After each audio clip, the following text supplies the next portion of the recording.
Sur mon Congo TV, partout vos amis dans le monde entier. Merci de nous avoir très nombreux devant vos écrans, partout vos amis. Bonjour, bonsoir, Topé Sarakaka. Merci beaucoup à toi, le prophète de l'éternel, Aigle, nous qui est depuis Londres. Merci beaucoup à maman Bijou Livoire, moi la prophétesse de l'éternel. Merci à Bassali Anzamignoto, merci à Bana Congo. Pourquoi pas la femme forte, ma femme d'aujourd'hui. Et merci beaucoup pour l'assistance de Rachel Imonji. Nous sommes en train de travailler. Aujourd'hui, pour vous, pour ce pays-là qui peut se déplacer, pour la Moka, au service de la nation et pourquoi pas au service de Dieu, la Moka José Ndita. Avec lui, nous allons élaborer ma sujet de délai concernant RDC. Non, mais matali wazo de la tâche à Moka pourquoi pas aussi ma œuvre naïe et déjà bonjour, bonsoir. Parce que partout dans le monde, on a bonjour, bonsoir, madame de Cognos, sur la mission que nous aimons beaucoup. Et à chaque fois, on a la mission dans la région, je suis la Ramakasi. Et aujourd'hui encore, je sais qu'il y a pas mourir de tout le Goya. Ils ont dit donc vraiment pour le moi parce que la question des années, la personne à qui la jeune a après, elle dit que la question est Goya plein. Donc, attendez-vous la Goya comme la réponse. Pour que les Awana pour le service à la nation et puis service à Zambie, nous travaillons pour sa gloire Jésus-Christ. Zamba pour mon ami, je salue tous mes ennemis, ceux qui ne m'aiment pas. Du Kanda n'a aucun mot. Parce que la Bible dit aimez vos ennemis et priez surtout pour ceux qui vous maltraitent. Que Dieu vous bénisse. Ah, voilà, Neka Papa Loku. Donc, on a pu la pécimité de la Bambouna. On va combattre visiblement, invisiblement. Donc, je vous bisous. Et Papa José, depuis dans nos masoro, il y a état de siège. Nous on est affiché dans le concert de en tout cas, c'était vraiment grandiose. Nous on affiche Wana. La vocation d'un mini micro, nous sommes les autres qui sont côté à Moka, côté pour soutenir le président, côté pour soutenir un bonaye, action naïe. Qu'est-ce qui a fait que au comment là-bas, autant mieux ma chambre chrétienne, mais tout souvent ça va l'album na bango, ça va concert na bango personnel, ça va comme na bango, mais toi, une différence. Moi, je connais ça que je fais ça mine du côté à Moka. Merci beaucoup maman et il faut se dire que déjà à partir de tout attends mon oiseau va trop spirituel, mais tu as le sang congolais. Il est sur le moko à la Moïla. C'était un juif, il faut que ne pas être bien que Ayaki Nzambe dans mon plus haut sabbaté, mais à Boyaki dans la nation juive. Donc, au Koboya Congo na yote, au Koboya Mboka na yote, Ngai Nazamusa Nzambe. Je ne suis pas politicien, mais nous avons une œil sur la politique. Ceux qui ont bêti politique, car il y a un jeu politique pour l'attraper. Parce que le nom va pasteur, tout souffre pas. Quand on va quand même dire tout le monde est dans les réseaux sociaux, comme il compte à Facebook, comme il à chaque jour, quand on sa plateau, tout le monde est là. Pourquoi? C'est parce que politique est impossible. Tu vois? Donc, on va quitter le pouvoir. Si tu as quelque chose à donner pour l'emploi, donne ça. Parce que nous avons pessimiste à le dire. Dis pour ton pays, car ton bonheur en dépend. C'est-à-dire, nous sommes congolais. Mon bonheur, c'est mon pays. Mon bonheur, c'est la terre que le Seigneur m'a donnée. Nous n'avons pas mon côté de soutien, mais on peut ma aou. Parce que nous avons ma congolais. Voilà, il y a mon bonheur. Moi, ma mission, ma conscience, ma mission qui appelle les gens.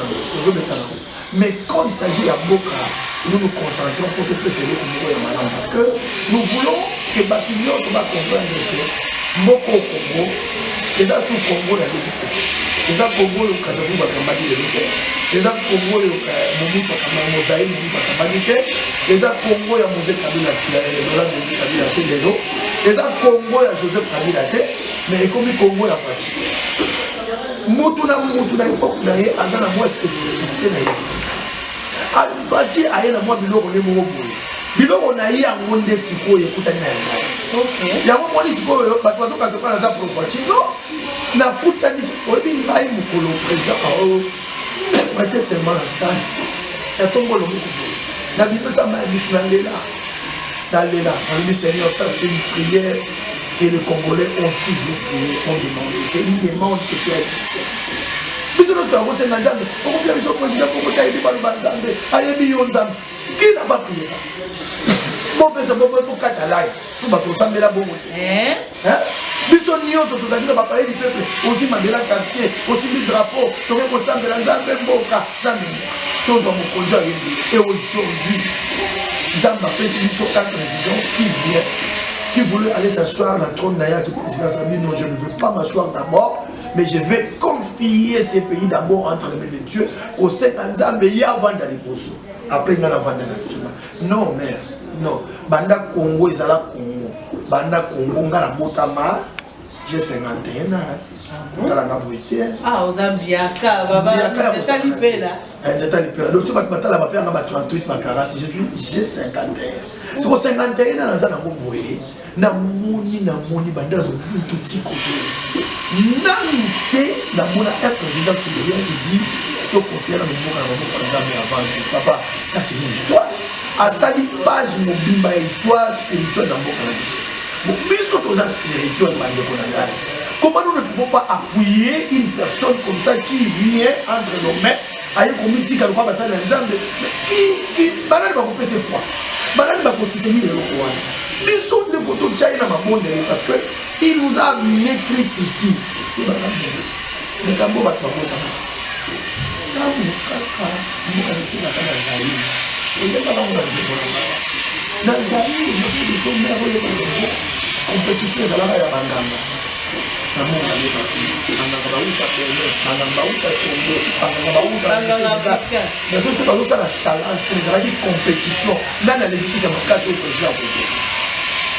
mais tout ce que pour moi, et mon cannabis, c'est là qui est fait ça, ma canadien, vous l'avez dit, imaginez que ton temps n'est pas là. On comprend. Ça veut dire que nous disons que Jacques mon monde.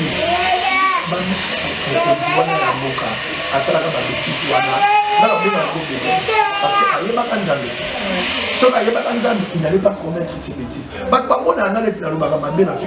Non, quelqu'un qui ne connaît pas, il ne connaît pas. Elle ignore, c'est reste ignorant. Alors qui ignorant, il y a parole en Zambie.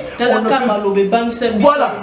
S'il faut faire le pacte avec le diable, et il a voilà. Fait. Et le Corana, déjà quand tu parles, hein? On dirait que Satan a zéro comme là. Est-ce qu'on peut bénir sa famille au nom de Satan? Non, jamais. Non. S'il faut faire le pacte avec les autres. Et le Corana est vraiment spirituellement. Oui. Le moment spirituel est la alors que beaucoup dans le pas de Jérusalem. Vous avez la connexion dans les du colonial. Quand on s'en a et deuxième erreur, on s'en a au cas de relation dans l'Israël. Pour la Bible, le bien, les gens quand il y a Israël fils so oyo nga na yenga likanisaka yango ya yemba kasala alobi na Genèse 10 verset 3 alobi le président a cité le verset. Peut-être aussi après ce deuxième verset, il y a une chronique, des chroniques 14. Si mon peuple est spirituel, convoquez mon nom. Quand on a dit à le président, oh président, et donc c'est la même ligne, il a quand même tu vas te marier dans la tête des Ayamois. Donc il nous a amené une alliance au Israël que moi, quand on en termes de la nation, nous allons pas respecter par exemple. Parce que l'autre, nous allons avoir le Mikeko, nous allons donner. Il est sur quoi aller à l'hôtel Wana ya Mikeko, à renverser un mot, à tomber au hôtel Yanzam. Voilà la personne qui biso to ngaramindi on a kosali kosunga. Il y a mon moniti on a zoé mbaka on a bokanisa bokanisa. Mais je vous dis, la Bible dit si tu veux faire du bien, fais le bien avec tes frères dans les Seigneurs. Yé, dans la monde a yé frère dans la carte na Yesu. Papa Fati, papa Béton. Oui, papa Béton, mais notre frère. Je connais son pasteur, je connais son église. Il croit en Jésus-Christ comme moi. Donc le soutenir Nani, ce qui monte à bon. Vraiment, en passant par là, tous les Kinois, tous les Congolais. Voilà. Tout le monde est qui est bâtiment, la mission Bazawa, la mission Boubabouya, Nyakeru et Félix. Donc je salue la première dame de ce pays, notre distinguée première dame, maman Denise Nyakeru, Botenayo Maman, pour la mission de Salamboka, et pourquoi pas notre papa Béton. Dani Bokombe, bon séjour à toi, Nakim Awa. Il y a Dani Bokombe, la communicatrice à maman Denise Nyakeru. Maman, Équateur, Tozo et Calamine. Ma soeur est bétanie à Bajimo Awa, on veut avoir le jour. kilo réseau pesé sur yo, la jalousie d'abino entre vous, la chante entre vous, les hommes de Dieu. On dirait même qui joue mon boulot. Il y a fait ça président Félix na maman de Congo. Ça t'a créé le jour là où nous avons la foi, là le poids pèse sur toi. Parce que vraiment, merci d'avoir eu sur n'importe quoi.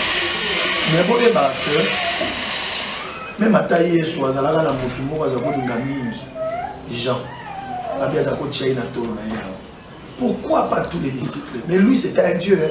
Mais Jean Zalai Kola na disciple, pas Tona. Ça veut dire Moutounion sur la rate Moukilo, Azana Moutounaya, c'est la Ranaï. Depuis que le président Félix a comme président, a séparé ça dans ma casse. Vous avez fait ma chance pour le président Félix, son frère Mike Kalambay, d'abord ça n'a pas été. Tant que ça, les Nzembo ya Congo uni.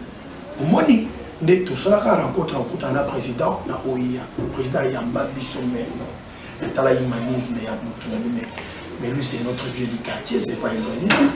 Autour sur la loi, grand frère dans le quartier, nous devons vivre dans le quartier, il y a des tolenaïe, tout sololi.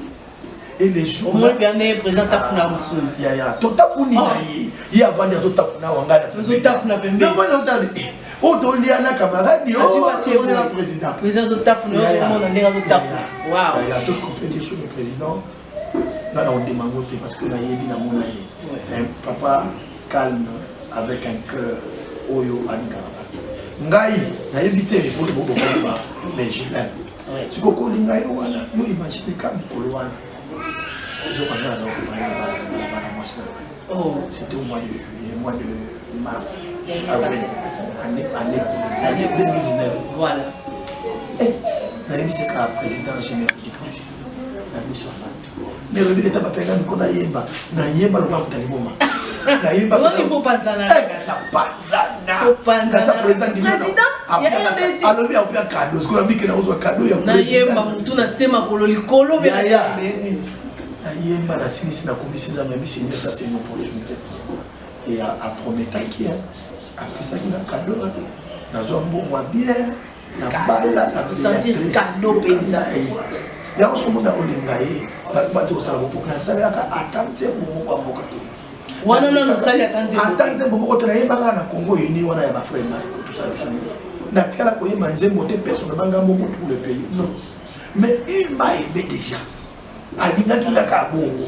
Akamati mbongo akabeli ngai, ne sachant pas que ma Congo nouveau za na sima, ne sachant pas que ma état de siège koya. Aïba ité. Après c'est ngamo na bala. Après qu'on bala ou ya ngai na bala, moi je n'ai pas eu de na kata ni ma passe. Oh là, la président Pambolo double pension. Tant que qu'est-ce que pas na ina kutena dîner, excellence vous en beaucoup bien. Au Pambolo na bali. Bon, na mapasa. Allez na mapasa. Tant qu'on le bonga c'est qu'elle après on a Denise na Félix. Vraiment. Moi c'est quoi? Il a dit ça. Et bongo. Et vous ta bongo na la pesa na pesa na loyengete. Ah, on a Félix na Denise. Schéma moko bien. Schéma qui donne zambe kata. Moi j'ai vu ces hommes matin, bazo kazoka to forcer. Na forcer le côté. Je suis calme avec le président. Le président m'aime beaucoup ça rien. Mon il y a ce qu'on a comme on appelle qui est différent dans Batignos. Parce que lui na tala yeye pena ko tala bonde na mona bamsuba indifférent pour ça école na bisoté pour na yeye aza bongoté. Lui c'est un président de tous les Congolais. Il a prouvé ça à moi. Après Singaï na parlé na Sibisi na pisier na mi pe bana na boye. Un jour comme na Lina, maman Lina je salue maman Lina excellence l'assistante à présidente, la présidente de la République à Beninga. Habi bazana en Belgique ba okitaboye bana moti na mona no sona oh il y a zo sona président je sens que il est en train de parler avec le président et à se communiquer ngai bana moko mona na pesi comme boy na boy oh attends comment maman ko ni bobi bisa mon hôpital té président no tina na zo bisa ba maman na yo kachar de poule na président tindi ya bisa ba l'hôpital mais attends pour tu vas poser le président et le quoi ça là déjà kawana. Ça m'a beaucoup marqué. Le président chez moi, aïe, tu es dans l'hôpital, il y a Baranga, à Foutambo, il y a Baranga. Je n'ai rien payé pour m'aider chez moi ici, Quelle grâce. C'est grâce. Yango moni bilo mususu soko zoloba loba o imaginer ce que mutasala bilo bandeng wana ceux qui lelo penza ngai nzamba fungoli ngai tenya ya koyemba pour la soutenir vision na ye quel mal que je fais. Bon bah tu ne sais pas combien considérer na kaka pour nazali. Voilà. Donc c'est l'amour du patrie, l'amour d'amour de mon président parce que tu ne peux pas exister dans la Katamboka, ce que moi, dans la rapport à l'autorité, la Bible dit, prie pour tes autorités. Madame me pose la question, parce que c'est un verset biblique. Voilà. En tout cas, parlons politique maintenant à travers l'état de siège. Il y a un état de siège. Cette chanson passe, je cite, c'est notre chaîne nationale RTNC. Voilà. Tu es valorisé. Tu es valorisé à travers Zemmoana, ou valoriser le peuple congolais. Même partout dans le monde entier. Hein. Il y a quelqu'un à Toulouse. Ah, mais c'est un carré, ah non, non, non, non, José dit, t'as vraiment dans ma pambola. Surtout quand la chaîne na YouTube, il y a des commentaires, il y a des Ivoiriens, des Congolais, des Kenyans, des Français même. Comme ça, que je ne connais pas, qui me félicite pour me dire, mais le béni, par français, par ivoirien, par pas mais ça, c'est ce que il y a. Pas discuter dans la beauté. C'est Dieu qui a choisi qui n'a pas et puis à connecter Ngaï dans ma cambo dans ça. Ce qu'on moni, vous avez le c'est même au Tchangou à valeur que au Mandéli n'a pas tout ça dans mon valeur. Imagine comment ça tu es un journaliste bien, pas quelque chose de tout. T'as la on a les gaz, les as, on a ne l'ai pas dit au Salaboué que maman Denise a moussé comme à Iskaya, bien dans le cadre du travail au Salaboué, mais parce que ma émission sur la langue de la monnaie, non, à Salaboué.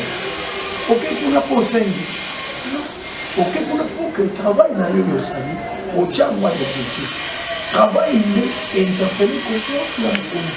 C'est-à-dire, qu'on nous a dit, dans ma case, mais comment tu as savoir, au service de la nation. Pas qu'on nous caille à la jaloux, il y a ma bête de Guana, beaucoup de choses pour Moutou, à se progresser certainement.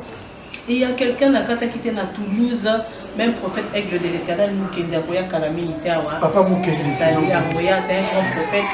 Grand prophète. Des alliés à Osala. Oui, il a déjà partant. Donc voilà. Oui, mais José dit, il est comment là-bas qui n'a vu à commander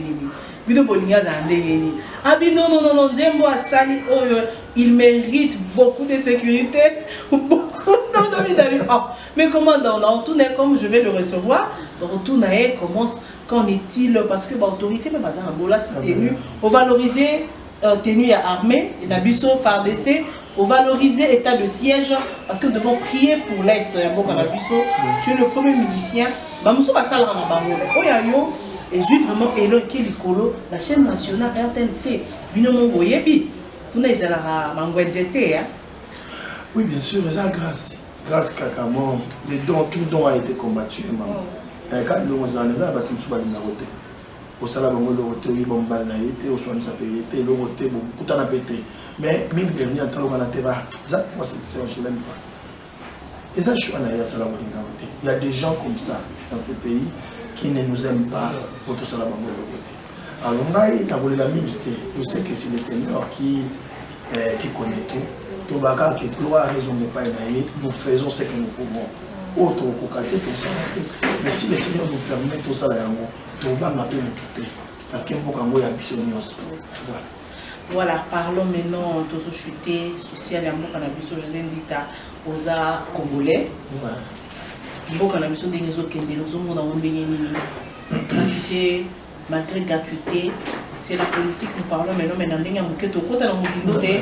Il y a Senko, il y a Dodo Kamba, il y a catholique, il y a le, comment on appelle, le papa Nabiso Cardinal Ambongo, avec les écoles fictives catholiques, il y a des mamans, il y a des femmes, oh, il y a des présidents qui sont ici gratuité.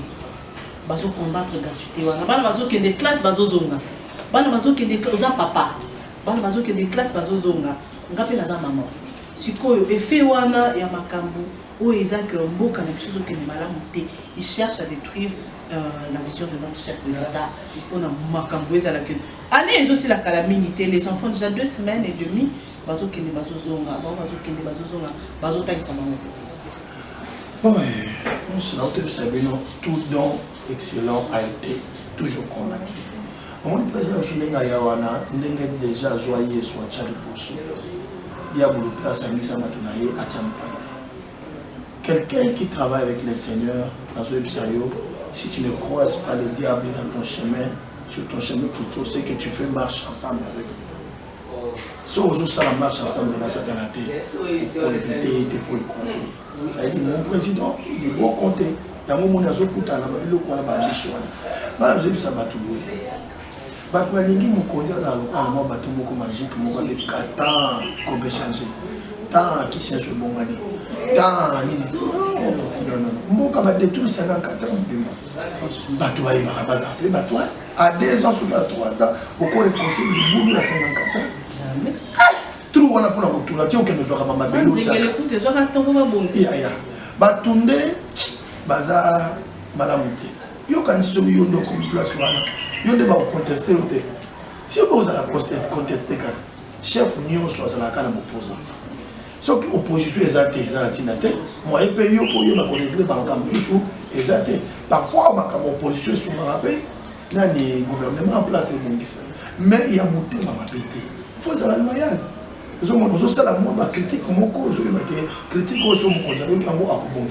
mais au sein de diabo, ça veut dire diaboliser pour sa autorité à monument, ce n'est pas bon. Mais quand toi tu veux aller là-bas et que tu combats la personne qui est là pour bébé ça y est, mais c'est lui qui tue par l'épée, il mourra par l'épée. Moi je dis, s'il faut aider le président, faisons les émissions, créons les émissions politiques, il y a bientôt que ça va argument, à ça le service na yewana.